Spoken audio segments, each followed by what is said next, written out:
한 주의 화제 사건과 판결로 법을 알아보는 시간, 알법한 언니 조은원 변호사 나왔습니다. 안녕하세요. 네, 안녕하세요. 예. 아무래도 오늘 내일이 선거다, 투표일이다 네. 보니 선거 얘기를 좀 준비해 오셨네요. 예, 그렇습니다. 이제 내일인데요. 이제 전국의 사전 투표율이 26.7%로 역대 최저치라고, 그러니까 최대치라고 합니다. 혹시 사전 투표 하셨나요? 저는 했습니다. 예. 네, 저도 하려고 했는데 줄이 아무래도 이번 코로나 사태 때문에 그 사회적 거리두기로 인해서 줄이 너무 길어서 이제 내일 하려고 이제 준비를 하는데요. 이 선거 기간 동안에 이제 각 후보자들의 그런 열띤 경쟁, 그러니까 선의의 경쟁이죠. 선의의 경쟁이긴 한데 그 사이에 여러 가지 일들이 지금 벌어지고 있는 것 같습니다. 이제 특히 그 후보자들의 뭐 선거 운동을 위한 그런 벽보, 뭐 포스터 이런 것들의 훼손 문제가 많이 일어나고 있어서 지금 이슈가 되고 있습니다. 그러게요. 뭐 그 무소속 신지혜 후보 같은 경우에는 그 포스터에다가 눈에다가 구멍을 뚫어가지고 뭐 라이터로 훼손을 한 것 같더라고요. 그래서 굉장히 이거는 여성에 대한 뭐 테러다 뭐 네. 이런 주장까지 나오고 그랬는데 네. 어떤 사건들이 있었는지 쭉 좀 설명해 주시겠어요? 뭐 여러 가지 사건들이 있었는데 일단 예.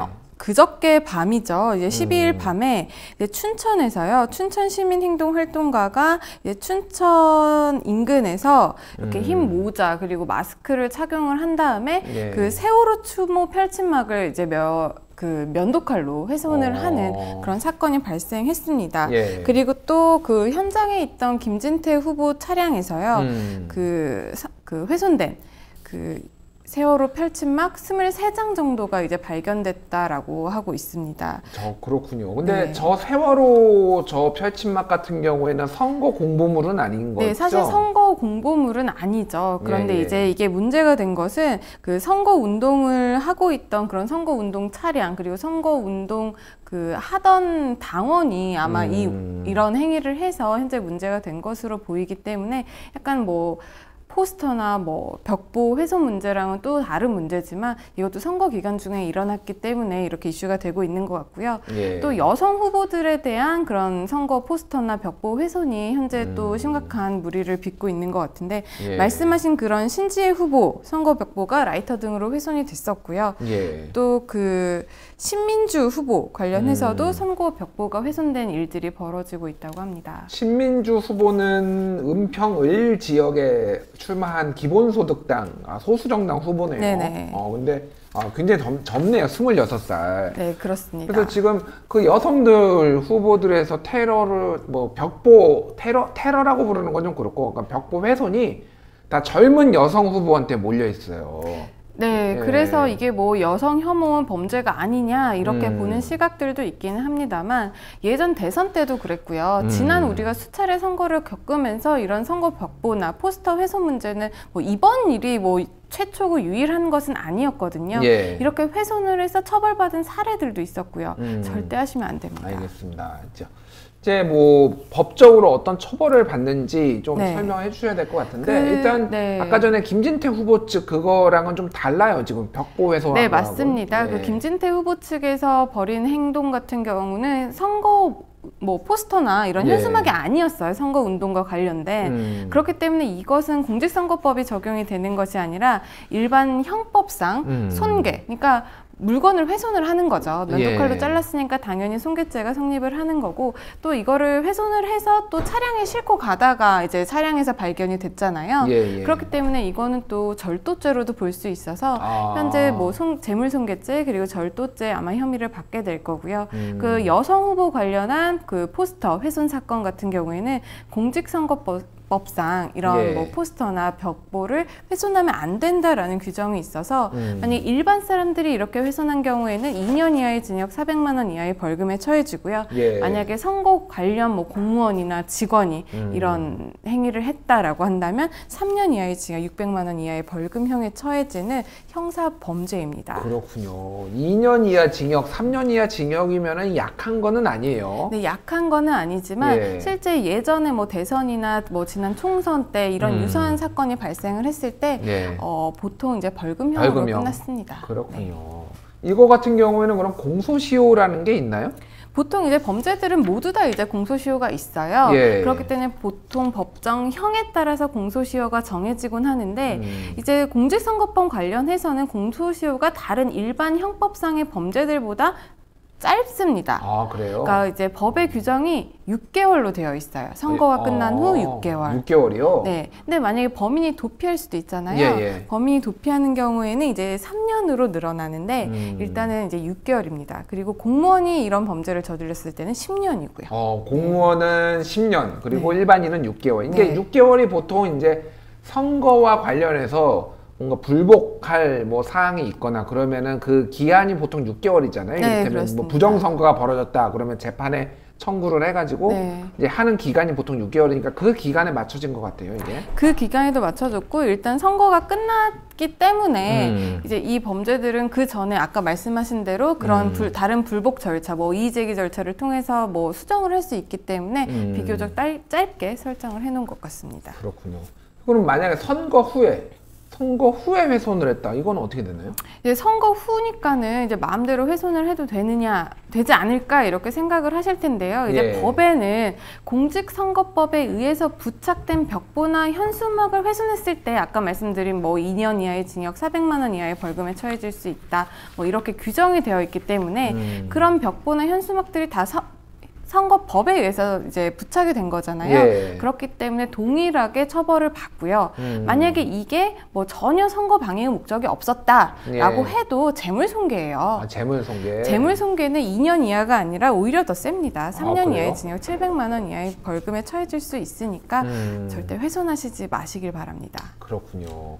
일단 뭐 선거가 끝났다고 하더라도 기분 나쁘다고 뭐 이렇게 네. 씩 뜯거나 그러지 마시고 뭐 네. 우리 시청자 여러분들은 절대 그러실 리가 없으리라고 믿지만은 만에 하나 또 불미스러운 일로 연루되지 않았으면 좋겠고 어쨌든 뭐 내 선거 결과 겸허하게 좀 지켜보도록 하고요. 네, 그리고 한 가지만 더 말씀을 드리고 싶은 예. 게 이제 내일 이제 투표잖아요. 그렇죠. 투표장에서 촬영하시면은 아실 거예요. 안 되는 거. 맞아요. 2년 이하의 징역 400만 원 이하의 벌금이고 촬영한 투표지를 또 공개를 하는 것도 모두 형사 처벌 대상이고 또 투표소 안에서 소란이나 이런 행동을 하시는 것도 모두 다 형사 처벌 대상입니다. 맞아요. 사전 투표했는데 몇 분 계셨어요. 이거 비례용지 왜 이렇게 복잡하냐 그러는데 찢어가지고 문제 되신 근데 분도 이번에 있고. 50cm가 넘는다면서요. 48.1cm 네, 정도. 네, 예, 그렇기 예. 때문에 길긴 한데 그래도 훼손하시면 안 됩니다. 알겠습니다. 자, 다음 뉴스 뭐죠? 기자 단톡방 사건인데 네.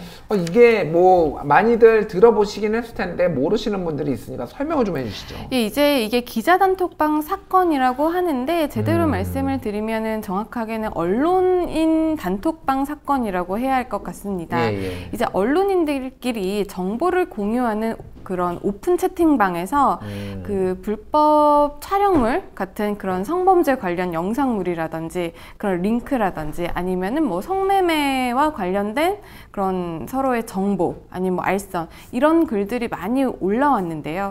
여기에 참여한 대부분의 사람들이 언론인이었기 때문에 대단한 충격을 주었었습니다. 예. 그런데 사실 이 사건을 저도 이제 조사를 하면서 뭐 인터넷도 찾아보고 뭐 주변을 수소문해 봤지만 사실상 이게 왜인지는 모르게 인터넷이라든지 각종 언론에 많이 이것을 기사화한 것들이 담기질 않았더라고요. 그래서 일각에서는 이게 언론인들이 이제 피의자, 혐의자가 되었기 때문에 이제 제 식구 감싸기 아니냐 이런 논란들도 있었습니다. 그러니까 최초에 만들어진 목적은 기자들끼리 정보를 공유하기 위해서 만들어졌는데 누군가가 음란물, 뭐 동영상, 뭐 포르노라고 하든 뭐든 그런 것들을 올리니까 그런 것들을 다 같이 공유해서 보고 품평도 하고 이랬다라는 거잖아요. 이게. 예, 맞습니다. 그런데 이게 지난 3월에 검찰에서 여기 이제 단체방에 한 30-40명 정도가 이런 영상물들을 공유하고 서로 그런 음란한 정보를 공유를 했다라고 하는데 한 12명 정도가 이제 경찰에서 검찰로 송치가 되었었는데 지난 3월에 검찰에서 이제 발표를 하기로는 이 중에 한 명만 구약식으로 기소가 됐고요. 나머지는 거의 다 뭐 기소유예나 혐의 없음, 증거불충분 이런 것들로 거의 처벌이 되지 않은 거죠. 그나마 한 명도 이제 구약식이니까 벌금형이 나올 것으로 예상이 되는데 너무나도 솜방망이 처벌이 아니냐 이런 비판들이 일고 있습니다. 왜 이렇게 나왔나요? 뭐 검찰이 구형을 그렇게 하고 뭐 이유가 있을 거 아닙니까? 이제 그 불기소 이유서를 보면요, 혐의를 대부분 인정을 했다. 그러니까 어떻게 보면 감형할 수 있는 사유가 되기는 합니다. 예. 혐의를 인정을 했고 또 사안이 비교적 중하지 않다라고 검찰은 판단을 했어요. 그리고 또 대부분 잘못을 뉘우치고 있다. 그리고 피해자의 사회적 인격이 저하되었다고 보기는 어렵다. 이런 이유에서 이런 비교적 낮은 처벌을 한 것으로 보이는데요. 예. N번방 사건, 옛날에 정준영 그 단톡방 사건에 있어서는 굉장히 언론이나 사람들이 정말 떠들썩했었잖아요. 그러게요. 그런데 이 사건과 관련해서는 언론에서도 조용하고 비교적 이렇게 널리 알려지지 않아서 과연 왜 그런 것일까 많은 사람들이 의문을 품고 있는 것 같습니다. 그렇군요. 어찌됐든 방금 말씀하셨던 N번방 사건은 지금 뭐 더 거기는 이제 아동 뭐 성착취물까지 있어서 그게 훨씬 잔혹한 거는 맞지만은 어쨌든 그것에 대해서는 굉장히 지금 사회적 관심도 높고 처벌도 검찰도 뭐 경찰도 굉장히 세게 하는데 이게 뭐 기자가 무서워서 혹시 뭐 이런 건가요? 그럼 뭐 어떻게 보세요? 제가 봤을 때는 이제 아무래도 이제 그 가담자들이 대부분 언론인이다 보니까 아무래도 언론에서 이거를 다루지 않으면 일반 사람들은 제대로 알 수가 없거든요. 그래서 좀 그거를 감싸주기 아닌가 이런 생각도 좀 들고요.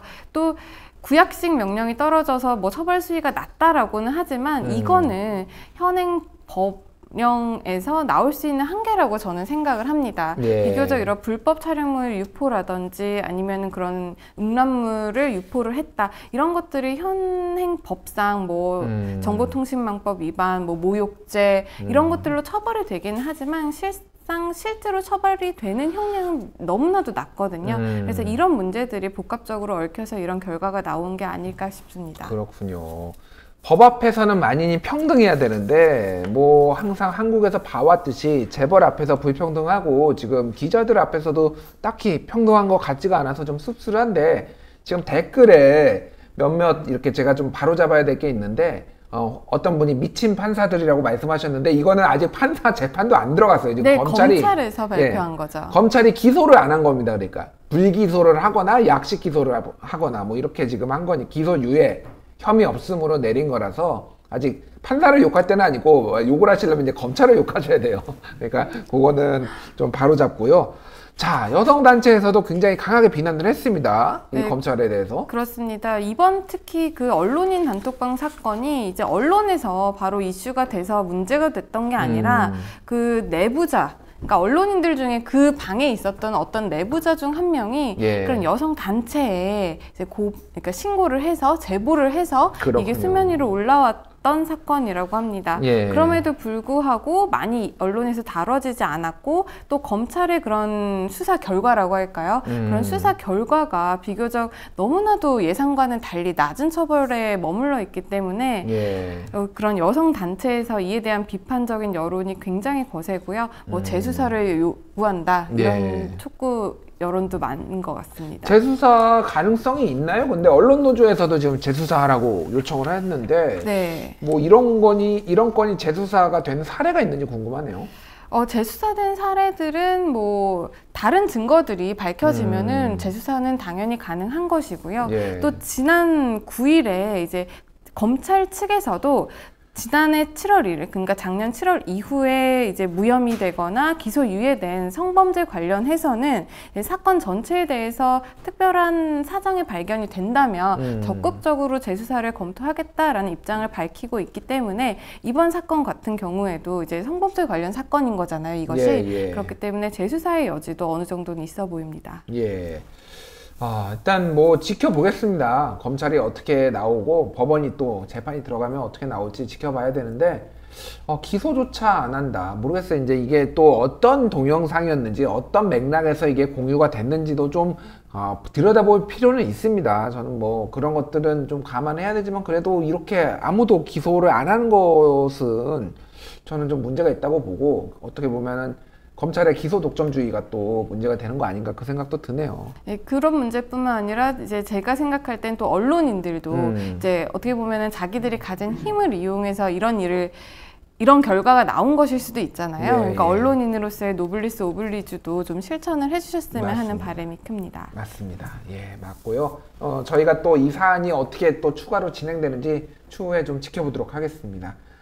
조으론 변호사님, 네, 투표하셔야죠. 네, 그렇습니다. 결정하셨나요? 마음의 결정은? 네, 마음의 결정은 했습니다. 알겠습니다. 네. 그 마음 그대로 잘 투표하시기 바랍니다. 지금까지 조으론 변호사였습니다. 감사합니다. 네.